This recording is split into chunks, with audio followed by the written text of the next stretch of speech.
get a round of applause? We did a lot of work, so alrighty then.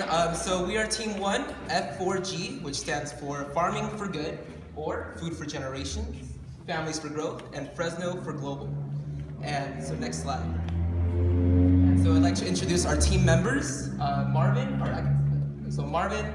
Dave, Sanjay, Zia, Jan, Tony, Jody, Anna, Bill, Trinidad, and Phil and Lisa are not here today. So moving on to the next slide.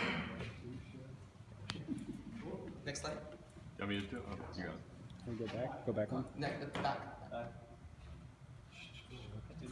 Here, I'll just do it if you want me to do it. Yeah. So before we begin, we'd like to present a little bit of a context for you all. What motivates us to come here and to present a proposal. So around the globe, we know that climate change, or human-driven climate change, is making a world in which traditional farming is less and less sustainable. So we recognize the need to, we recognize a shift towards urban agriculture, and so the site that was proposed to us to develop is located in the heart of downtown Fresno. It's across the street from the proposed high-speed, California high-speed rail network. And we're hoping to integrate all these things together with our project. So next slide. And our vision is to revolutionize local food production and transform our neighborhoods in the heart of downtown Fresno. So as you can see, we have a 3D model of our project proposal.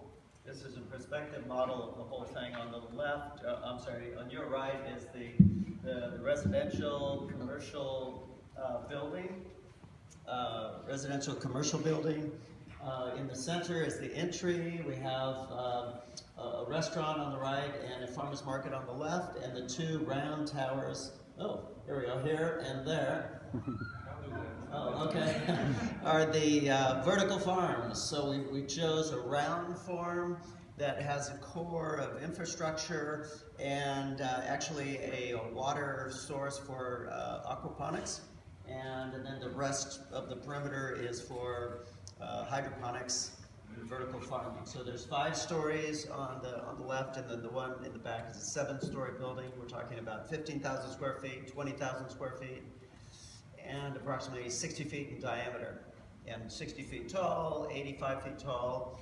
And we have in the center of the facility is an assembly area, an amphitheater, and in the rear you can see the low-profile buildings is a greenhouses for rent. Next slide, please.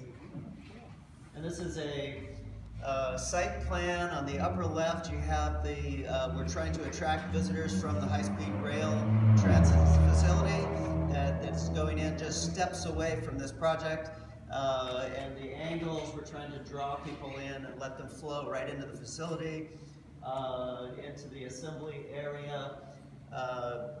The two vertical farms on the right there, and then down here at the bottom are the greenhouse for rent facility, and then parking on grade with retail towards the street area, and then we have commercial space and residential space on the 2nd, 3rd, 4th, 5th floors there. That whole building will be tipped to the south for solar panels and photovoltaic panels. Next slide, please. Now this is a view from the rear with the vertical farms on the left and on the right, and you see the canopy for the amphitheater in the middle, and the greenhouses there on the foreground. And you'll be looking straight into the high-speed rail tracks right across the street. Also, all of our designs were designed to maximize the amount of sunlight coming in. So as you can see, the solar panels face towards the sun, and I think that's self-explanatory there. The idea was to put the backup, the residential and commercial building to the existing brick building, and then the vertical farms on the more visible part of the site on the south side. So, and trying to make the, the geometry attractive and interesting for the, through traffic and visitors and the community at large. Next slide. And this is the view from the transit facility, actually, the large square, oops. Oh, We're going crazy here. yeah, so let's go back. There, Yeah. the large orange block there, that actually backs up to the brick building that's there now on the northwest. And you see the two vertical farms there, vertical farm buildings.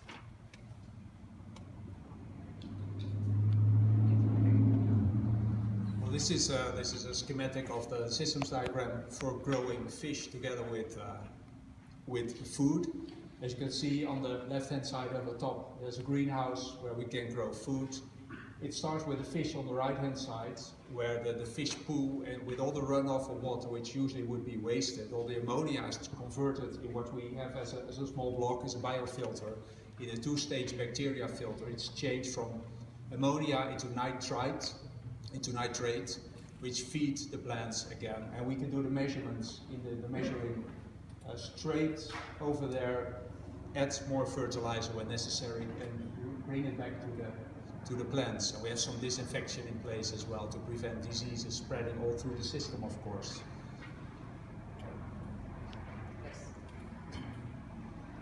Next slide.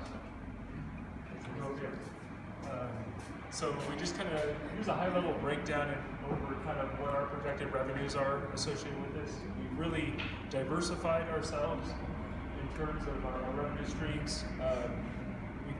Think of a place of agricultural production that also houses people, and not vice versa, which tends to be the what's more common. So we have projected about an overall revenue stream of just over $3 million.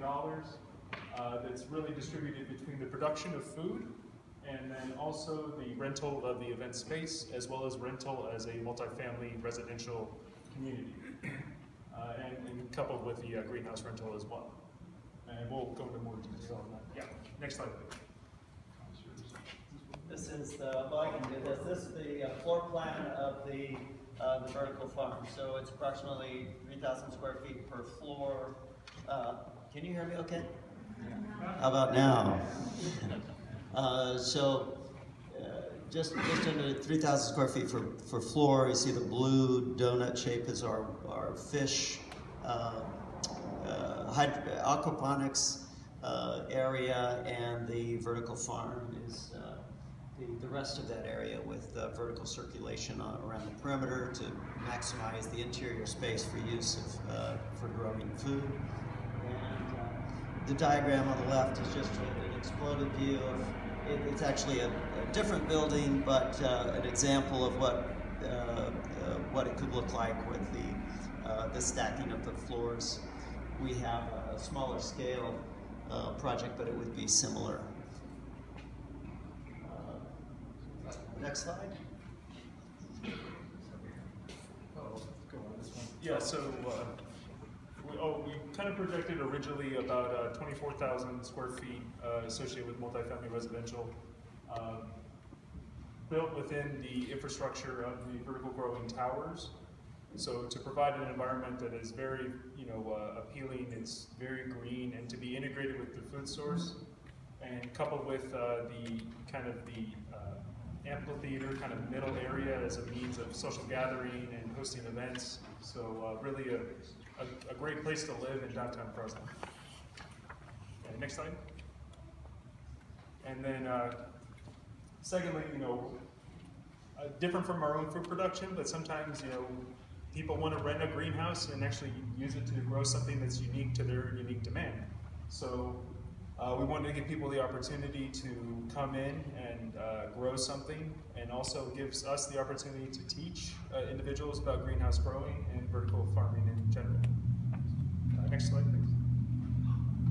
And for the Farmers Market Plaza, we wanted to diversify the consumption of the commodities that we're producing. So we will have a direct retail component and, again, a social gathering event in downtown Fresno. Next slide. Oh, We were asked to present estimated yields.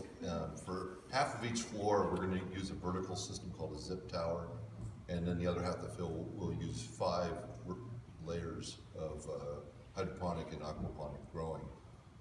So it's 925 square feet. We have 2 different rows here. On the zip tower, we're looking at 260 towers. These are vertical towers that are about 7 feet high. We're looking at a 5-week cycle for turnover of the produce. We're looking at approximately a little over 11,000 pounds on a per year on a floor times the 12 floors. We're looking at an estimate of about $4 a pound, which is kind of a wholesale price, to get us at about $500,000 net on the vertical zip towers. On the horizontal, we're looking at 5 different layers, and we took basically a basket of 10 different herbs and vegetables to give us some estimate of conservative estimate on cost and what we'd be able to produce. So we're looking at 15 cents a kilowatt hour as an estimate. Again, it's a little on the high side, but we're trying to be very conservative, and we're looking at about a 1.8 million net revenue. Next slide. This is just to give you a quick list of some of the. We chose 10 different vegetables and herbs just to give us some idea of how to cost this out. And these are models that were prepared by University of North Carolina.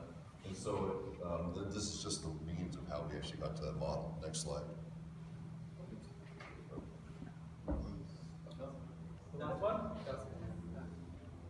So just to conclude, our team is F4G, Farm for Good.